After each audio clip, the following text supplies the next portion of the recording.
ETF index mutual funds నేర్చుకుని stock మార్కెట్లో రాణించాలనుకుంటున్నారా? వెంటనే ఈ నెంబర్కి కాల్ చేయండి. నమస్తే, welcome back to Suman TV. అందరినీ క్షమించు, అందరికీ క్షమాపణలు చెప్పు, ఇక వెళ్ళాల్సిన సమయం వచ్చేసింది. సరేనా? ఇప్పుడు కారుణ్య మరణానికి ముందు చివరిగా కన్నీళ్లు పెట్టిస్తున్న మాటలు. మరి భారతదేశ చరిత్రలో మొదటిసారి కారుణ్య మరణానికి సుప్రీంకోర్టు అనుమతినిచ్చింది. మరి దీనిపై మరిన్ని వివరాలు తెలుసుకోవడానికి మనతో పాటు అందుబాటులో ఉన్నారు పబ్లిక్ స్పీకర్ రజనీరామ గారు. నమస్తే మ్యామ్. నమస్తే నవీన. మేడం, కారుణ్య మరణం, మనం అరుణ్ షాన్బాగ్ నర్సు గురించి 1967 జరిగినటువంటి ఇన్సిడెంట్ గతంలో ఒక వీడియోలో మాట్లాడుకున్నాం మనం దీని గురించి. సో అలాంటిదే, అంటే ఈ మెర్సీ కిల్లింగ్ సంబంధించి అప్పుడు ఈమెకి అరుణ్ షాన్బాగ్ పర్మిషన్ రాలేదు, పిటిషన్ వేసినా కూడా కొట్టివేయడం జరిగింది. మరి ఇప్పుడు మళ్ళీ 2011లో జరిగినటువంటి ఇన్సిడెంట్ హరీష్ రాణా, మరి మెర్సీ కిల్లింగ్ కి సుప్రీంకోర్టు పర్మిషన్ ఇవ్వడం జరిగింది. ఇది భారతదేశ చరిత్రలో మొదటిసారి అంట. ఒక్కసారి వివరాల్లోకి వెళ్ళి. అవును, ఇలాంటి సందర్భాలు అనేకం వచ్చాయి. అరుణ్ షాన్బాగే కాదు, ఈ హరీష్ రాణానే కాదు, అనేక సందర్భాలు చాలామందికి వచ్చాయి. కానీ అది మన చట్టబద్ధం కాదు మన ఇండియాలో. అసలు అటువంటి మనం అనుకుంటాం ఈ బాధ భరించే కంటే చచ్చిపోవడం మేలు అనేది భావన కష్టాల్లో ఉన్న వాళ్ళకి వస్తుంది, తెలుస్తుంది. అయితే ఏంటంటే ఇలా ఉన్న వాళ్ళకి దేవుడు ఎందుకు బ్రతికించాడు, తీసుకెళ్ళిపోతే బాగుండని అనుకుంటుంటారు. కానీ అది సాధ్యం కాదు. ఎందుకంటే ఎందుకు బ్రతికున్నాము అనుకునేది అది విరక్తి, ఒకళ్ళ మీద కోపమో ఒకళ్ళ మీద ఇదితోటో ఆత్మహత్యలు అవన్నీ జరుగుతున్నాయి. అది వేరు, ఇది వేరు.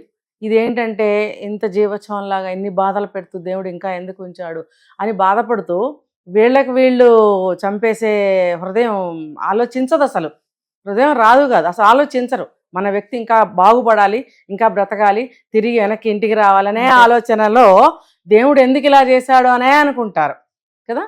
ఆ స్థితిలో నుంచి ఈ హరీష్ రాణా వాళ్ళ పేరెంట్స్ బాధపడి సుప్రీంకోర్టుకి వెళ్ళటం జరిగింది.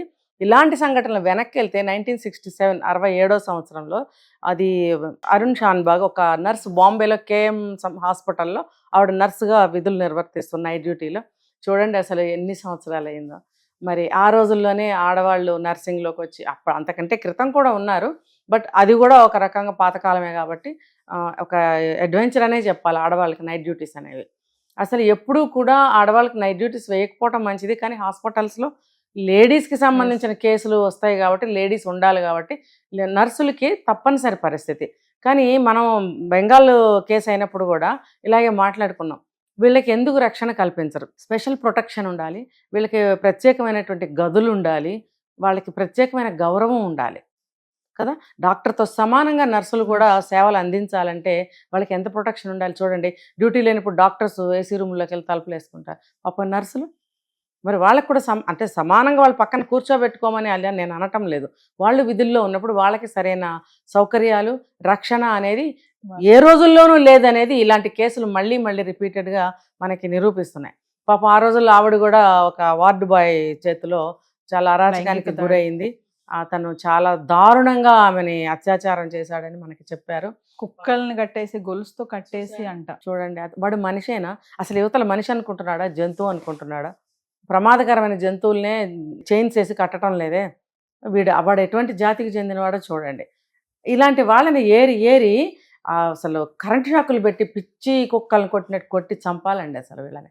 ఇలాంటి సమాజంలో ఏరిబారేయాలి ఇలాంటి దుర్మార్గుల్ని. ఏ రోజుల్లోనూ ఉన్నారు. ఆ టైంలో ఆవిడకి మెదడు గట్టిగా దెబ్బ తగలడము ఆవిడ మెంటల్లీ అప్సెట్ కూడా అవుతారు. ఫిజికల్గా ఎటు అప్సెట్ అయిపోతారు వాళ్ళు, మెంటల్గా కూడా వాళ్ళు ఊహించని పరిణామం కదా. సడన్గా అయ్యేటప్పటికి మైండ్ అప్సెట్ అవుతుంది వాళ్ళకి. ఆమె అప్పటి నుంచి కోమాలో ఉండి ఇప్పుడు మనకు తెలిసి 2011 42 years ఆవిడ నరక యాతన అనుభవించింది. అంటే అనుభవింప చేశారు అనటం కరెక్ట్. ఆవిడ పీరియడ్స్ కూడా బెడ్ మీదే అట్లా పీరియడ్స్ టైంలో చూడండి. ఆమె మంచి యంగ్ అమ్మాయి, 26 years ఓల్డ్ అమ్మాయి. అంటే ఆమెకి హార్మోన్స్ అన్నీ పర్ఫెక్ట్గా పనిచేస్తూ ఉంటాయి. పీరియడ్స్ మెంటల్గా ఆవిడ బ్రెయిన్ అప్సెట్ అయినా ఫిజికల్ సిస్టమ్ అంతా కరెక్ట్గా పనిచేస్తున్నప్పుడు పీరియడ్స్ కూడా వస్తాయి. ఆ పీరియడ్స్లో ఎంత బాధ చెప్పండి, చెప్పలేని పరిస్థితి. కానీ శరీరం అనుభవిస్తూ ఉంటుంది ఆ బాధల్ని. కానీ ఆ హాస్పిటల్ వాళ్ళు, గవర్నమెంట్ హాస్పిటల్ అనుకుంటా, వాళ్ళు సొంత మనిషిలాగా వాళ్ళు చూసి కాపాడటం వల్ల ఎన్ని సంవత్సరాలు హాస్పిటల్లోనే ఆవిడ ఉంది. బట్ స్ట్రగుల్ అవుతూ వాళ్ళు ఏం చూసినా సరే శరీరం అనేది బాధపడుతూనే ఉంది కదా. ఆ నోటితో మాట్లాడలేరు, మరి కాళ్ళు చేతులు కదిపి ఏమీ చెప్పలేరు, నోరిప్పి చెప్పలేరు. వాళ్ళు కోమాలో ఉన్నారంటే అది ఇంకా దారుణం కదా. Yes. స్పృహలో ఉన్నారు అంటే అట్లీస్ట్ కన్నీళ్ళనే కారుతాయి, కొంచెం బాడీ ఇట్లన్నా ఏమన్నా కదులుతాయి, ఛాన్స్ ఏమన్నా ఉందేమో. కోమాలో ఉంటే అసలు ఏమీ ఉండదు కదా.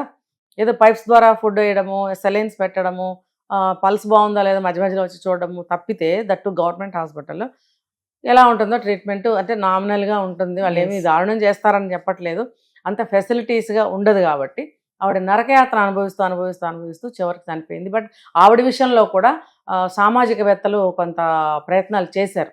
చేసినప్పటికీ కూడా అది నాట్ కరెక్ట్, చట్టాల్లో లేదు, అసలు దాన్ని పరిగణనలోకి తీసుకోలేదు, ఒప్పుకోలేదు. కానీ ఇన్ బిట్వీన్ ఎన్నో కేసులు ఇలా జరగటం వల్ల మరి ఇప్పుడు ఈ కాలానికి సుప్రీంకోర్టు కొంచెం కదిలింది అని చెప్పచ్చు మనం. ఇక్కడ చూసుకుంటే ఈ అబ్బాయి కూడా 2013లో కాలేజ్ హాస్టల్లో 4th ఫ్లోర్లో ఉన్నప్పుడు, నేను అదే చెప్తున్నా, అమ్మాయి అయినా అబ్బాయి అయినా ఎక్కడ ఉన్నా దానికి తగ్గ సెక్యూరిటీ ఇవ్వలేకపోతున్నారు. ఫీజులు తీసుకునేంత వరకే, చదువు వరకే. అంటే దానికి సెక్యూరిటీ పెట్టుకోకర్లేదా? తగినంత బందోబస్తు ఆ బిల్డింగ్కి ఉండాలి కదా. కాలు జారి పడిపోవడం ఏంటి?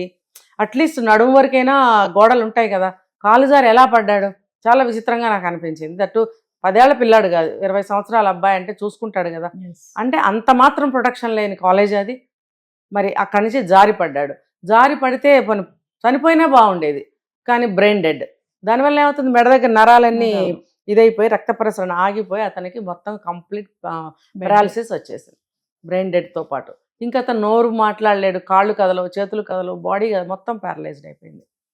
ఒక్క కళ్ళు ఇలా తిప్పుతాడు. కళ్ళు తిప్పితే మాత్రం పాపం ఏం చెప్పగలడు, తన భావోద్వేగాన్ని కన్నీళ్ళ రూపంలో చూపించగలడేమో కానీ భావాల్ని కానీ, మరి ఇంకేం చెప్పలేడు. ఈ అబ్బాయి కూడా నరకయాతన. ఇక్కడ ఎలా ఉంటుందో తెలుసా, ఆ అమ్మాయి కోమాలోకి వెళ్ళింది. మనం ఈ 2 కేసులే మనం మాట్లాడుకుంటున్నాం, ఎన్నో జరిగాయి. ఈ రెండిట్లో ఆమెకు అసలు ఏం తెలీదు, అచేతనంగా అసలు స్పృహలో కూడా లేకుండా పడుంది. ఈ అబ్బాయి స్పృహలో ఉండి నరకం అనుభవించాడు. ఇది ఇంకా దారుణం. తల్లిదండ్రులు కూడా ఎంత వృద్ధులు. ఏమనిపిస్తుందంటే ఈ అబ్బాయికి, నేనేంటి సడన్గా ఇలా అయిపోయాను అనే భావాలు వచ్చేస్తూ ఉంటాయి. దానివల్ల ఇంకా మానసికమైన బాధ ఇంకా ఎక్కువ. చెప్తున్నారు కన్నీళ్ళ రూపంలో చెప్తున్నాడు ఆయన. అంటే మనం ఏం చేస్తాం, కన్నీళ్ళు వస్తే పాపం బిడ్డ బాధపడుతున్నాడు, ఏం చేస్తాం అనుకుంటాం, లేదంటే మహా అంటే కన్నీళ్ళు తుడుస్తాం. కానీ ఆ మనసులో అగ్నిపర్వతాలు పగిలితే దాని రిజల్ట్ కన్నీళ్ళ రూపంలో వస్తున్నాయి. దాన్ని మనం తుడిచి ఆపలేము ఆ బాధని. అతను భవిష్యత్తును కోల్పోయాడు, ఆరోగ్యాన్ని కోల్పోయాడు, యవ్వనాన్ని కోల్పోయాడు. చక్కగా ఉన్నాడు అబ్బాయి, ఎంత బాగున్నాడో. 20 ఏళ్ల జీవితం అంటే ఏమి పాపం చేసుకున్నాడని నాకు అనిపించింది. కళ్ళనీళ్ళు వచ్చేసాయి నాకైతే బాగా. అటువంటి స్థితిలో ఆ అబ్బాయి 13 సంవత్సరాల నరకయాతన అనుభవిస్తే, తల్లిదండ్రులు కూడా ఇంకా సుప్రీం ఓపిక లేదు, పెద్దవాళ్ళు అయిపోయారు, ఇంకా పిల్లలు ఉన్నారేమో ముందు వెనక ఎన్నో హాస్పిటల్స్ తిరిగారంట, ఎంతో సేవ చేశారు. ఆరోగ్యం పాడైతే కూడా ముసలితనం తొందరగా వస్తుంది. తిరగలిగే ఇదిలో ఉన్నారా వాళ్ళు, డబ్బు అయిపోతుంది. పైగా ఆస్తిపాస్తులన్నీ అమ్ముకుని ఢిల్లీ వచ్చేసి ఒక అపార్ట్మెంట్ తీసుకుంటున్నారంటే ఆస్తులన్నీ పోగొట్టుకున్నారు. బిడ్డనేమో దాదాపు పోగొట్టుకున్నట్టే ఆస్తులన్నీ పోగొట్టుకున్నారు. ఒక అపార్ట్మెంట్లో ఉండి హాస్పిటల్కి ఇంటికి తిరుగుతూ పాపం వాళ్ళు అలా అయిపోయారు.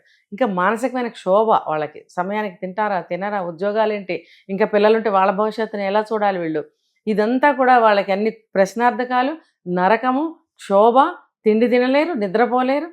ఇది ఇలా ఉండగా వాళ్ళు ఏం చేశారు, ఇంకా లాభం లేదని చెప్పి సుప్రీంకోర్టుకి అడిగితే వాళ్ళు ఇప్పుడు ఆలోచించడం మొదలుపెట్టారు.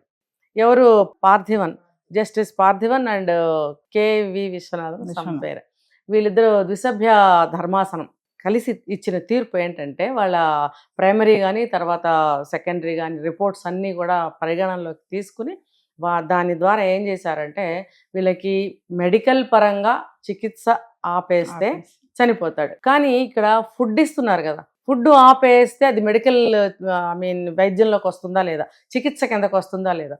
18లో ఒకసారి ఈ చర్చ జరిగినప్పుడు అది ఏమంటారంటే క్లారిటీ లేని ఒక తీర్పు ఇచ్చారు. మెర్సీ కిల్ అనేది చట్టబద్ధం చేద్దామా అన్నట్టుగా ఆగారు. అంటే ఒక క్లారిటీ లేదు, అంటే సందేహంగా. ఇప్పుడు ఏం చేశారంటే పరిగణనలోకి తీసుకుని డాక్టర్స్ కూడా 6 కలిసిన బృందం ఈ అబ్బాయికి వైద్యం చేస్తూ వస్తున్నారు ఎన్ని సంవత్సరాల నుంచి. వాళ్ళు కూడా 100% దాటిపోయింది, అతను ఇక క్యూర్ కాడు అని చేతులు ఎత్తేసిన తర్వాత, వాళ్ళు కూడా వాళ్ళ నివేదిక సమర్పించిన తర్వాత, రిపోర్ట్స్ చూసిన తర్వాత వీళ్ళు ఆలోచించారు. అప్పుడు ఫుడ్ తీసేయటం కూడా చికిత్సలో ఒక భాగమే. 18లో క్లారిటీ లేకుండా ఇచ్చారు. ఇప్పుడు క్లారిటీ, ఎందుకంటే డాక్టర్స్ ఇప్పుడు మెడికల్ కూడా అంతా మారింది, సిస్టమ్ మారింది, దాని యొక్క ప్రతి దాని మీద చేసే ఇన్వెస్టిగేషన్ స్టైల్ అనేది మారింది. తర్వాత మెడికల్ జర్నల్స్లో కూడా అనేకమైనటువంటి మార్పులు చేర్పులు సబ్జెక్టు ఇయర్ వైజ్గా సబ్జెక్టులో మారుతూ ఉంటాయి. సో ఇవన్నీ వాళ్ళు చదివిన మీదట వాళ్ళు కూడా ఒక నిర్ణయానికి వస్తారు. సో వాళ్ళు కూడా వాళ్ళ నివేదిక సమర్పించిన తర్వాత ఇప్పుడు చికిత్స అంటే ఏంటి, వెంటిలేషన్ తీసేయడం, సెలైన్ తీసేయడము, ఇంజెక్షన్స్ మందులు బిళ్ళలు లాంటివి ఆపేయడము, ఇది వైద్యంలోకి వస్తుంది. మరి ఫుడ్, ఇప్పుడు మనం ఒక రోగం వచ్చిందంటే పథ్యం చేస్తాం, ఎందుకంటే చికిత్సలో భాగం కదా. ఇక్కడ కూడా మనం ఫుడ్ ఇస్తున్నాం, ఎందుకంటే జీవి ఉండాలి కాబట్టి చికిత్సలో భాగమే. ఫుడ్ కూడా, వాటర్ కూడా చికిత్సలో భాగమే కాబట్టి దీన్ని కూడా మీరు వైద్యపరంగా చికిత్సలో భాగంగా మీరు ఆపేయచ్చు మెర్సీ కిల్ చేయాలి అంటే అని వాళ్ళ నివేదిక సమర్పించిన తర్వాత సుప్రీంకోర్టు వాళ్ళ ఇద్దరు జడ్జిలు కలిసి తీసుకున్న నిర్ణయం ఏంటంటే మెర్సీ కిల్కి ఆమోదించారు. కానీ ఒక మనిషిని చంపేయండి మేము ఒప్పుకుంటున్నాము అని చెప్పడానికి వాళ్ళు చాలా బాధపడ్డారని మనకి తీర్పు ఇచ్చేటప్పుడు చాలా ఎమోషనల్ ఫీల్ అయ్యారు. ఏంటంటే భగవంతుడి ఇచ్చిన జీవితం ఎన్నాళ్ళైనా ఆయన తీసుకెళ్లే వరకు ఉండాలి కదా. కానీ ఇలా మధ్యలో మేము చంపేద్దాము అన్న తీర్పు ఇస్తున్నందుకు పాపంలో ఒక భాగం వాళ్ళకి ఉంటుంది తెలుసా. ఇప్పుడు ఉరి తీసే వాళ్ళకు కూడా పాపమేనంట అది. కానీ అది ఒక విధి నిర్వహణ అని చెప్పి చేస్తారు వాళ్ళు, నాకు అంతే, దానికి మనం ఏం చేయాలి. సరే, తీర్పు అనేది చరిత్రాత్మకమైనటువంటి తీర్పు ఇచ్చారు. ఇక మీదట ఇలాంటి కండిషన్స్ ఎవరికైనా వస్తే, అంటే అది కూడా ఎలా పడితే అలా కాదు, ఇంత ఉంటుంది గ్రౌండ్, ఇదంతా చేసిన తర్వాత ఓకే చేసే ఛాన్సెస్ ఉన్నాయి. సో మనం చూసుకుంటే లాస్ట్ సిచ్యువేషన్ అబ్బాయి ఈ తీర్పు వచ్చిన తర్వాత రావడం వేరు, ఇంప్లిమెంటేషన్ స్టార్ట్ అవ్వడం వేరు. అంటే ఎమ్మటే జరగదు కదా. సరే, దానికంతా గ్రౌండ్ ప్రిపేర్ చేసుకోవాలి, వెంటిలేషన్ తీసేయడము, వార్డుకి తీసుకురావడము, మేబీ ఐసీయూలో ఉంచితే కనుక వార్డుకి తీసుకురావడము, తర్వాత అబ్బాయికి ఒక్కటొక్కటిగా కట్ చేయడము. మరి నాకు తెలిసి బ్రహ్మకుమారిస్ ఎవరో వచ్చి అతని సింధూరం పెట్టి అలాంటివి చేసి అందరినీ క్షమించు ఓం శాంతి మాటలు వింటే అసలు చాలా బాధ అనిపిస్తుంది. ఎంత మార్ధవంగా ఆవిడ చెప్పిందంటే చాలా స్వీట్ గా, చాలా మార్ధవంగా, చాలా దయగా చెప్పింది. హిందీలో చెప్తున్నారు, అందరినీ కూడా క్షమిస్తూ ఎంత చక్కగా చెప్పిందో. అంటే నీ జీవితంలో మేము వైద్యం చేసిన వాళ్ళం కానీ, జడ్జిలు కానీ, తల్లిదండ్రులు కానీ, నీ కాలేజ్ పరంగా కానీ, లేకపోతే చిన్నతనం నుంచి కానీ ఏదైతే నువ్వు అనుభవించావో బాధ ఎవరి నుంచైనా వాళ్ళందరినీ క్షమిస్తూ, తర్వాత నువ్వు క్షమాపణ కోరుతూ. ఎందుకు ఈ మాట అంటే గత జన్మ ఏవో కర్మలు ఏవో చెప్తారు కదా, లేకపోతే ఎవరికైనా తెలిసి తెలియక నువ్వేదైనా తప్పు చేస్తే కూడా నీ క్షమించమని కోరుకుంటూ నిద్రపో అంటే ఏంటంటే నాకు ఇప్పుడు కూడా చాలా ఎమోషనల్గా ఉంది, చెప్పలేకపోతున్నా.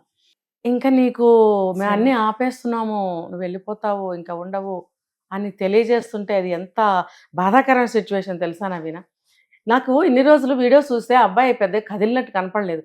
ఈ మాటలు ఎప్పుడైతే చెప్తే అన్నాడు అబ్బాయి, సౌండ్ చేశాడు. అసలు నాకు చాలా నేను ఎమోషనల్ ఫీల్ అయ్యాను అక్కడ. అంటే తెలుస్తుంది అబ్బాయికి కాస్త మరి ఏమి లోపల ఆలోచిస్తున్నాడు, ఏం బాధపడుతున్నాడు అనేది ఆ భగవంతుడికే తెలియాలి. ఏమైనా సరే అబ్బాయికి ఇంకా ఈ భావబంధాల నుంచి కానీ, ఈ బాధల నుంచి కానీ విముక్తికి మెల్లగా బయలుదేరాడని చెప్పుకోవచ్చు. ఆ విచారమైన సంఘటన ఆ రోజు ఎప్పుడనేది మనకు తెలియదు. ఏమైనా భగవంతుడు ఆ అబ్బాయికి అన్ని విధాల మంచి, అంటే ఈ సమయంలో ఎటువంటి మంచి అంటే మానసికంగా ఆందోళన లేకుండా, శరీరానికి ఎటువంటి బాధ లేకుండా, ఇంకా అంటే అక్కడ స్పందన లేనితనం ఒకటి వచ్చేస్తుంది. అంటే నరకయాతన నుంచి చాలా, ఆ హృదయానికి ఇంకా స్పందనలు ఉండవు, అంతే. ఇంకా మెల్లగా అలవాటు పడిపోవడమే. ఆ చావు వచ్చే వరకు ఆ అబ్బాయి అలాగా తిండి తిప్పలు లేకుండా అల్లాడుతూనే ఉంటాడు. ఆ తల్లిదండ్రులకు కూడా నరకం అండి, నరకం 3 అక్షరాల్లో కళ్ళ ముందు. మరి చాలా అంటే చాలా పాపమే చేశారా పుణ్యమే చేశారా, బిడ్డల్ని కంటాము, వాళ్ళని కాపాడుకోవడానికి తల్లిదండ్రుల బాధ్యత అంటారు. చదువులకి పంపించద్దా, ఉద్యోగాలకి పంపించద్దా, మరి ఏం చేద్దాం. సమాజంలో ఎక్కడా కూడా ఒక సెక్యూరిటీ లేకుండా పోయింది. కాలేజ్ తీసుకుంటే అబ్బాయి కాలు జారి పడిపోయాడు, అందుకే కదా ఇంత జరిగింది. ఏమైనా తల్లిదండ్రులకి కాస్త మనశ్శాంతి దొరుకుతుందని ఆలోచిద్దాం, ఆశిద్దాం, వేచి చూద్దాం. Thank you.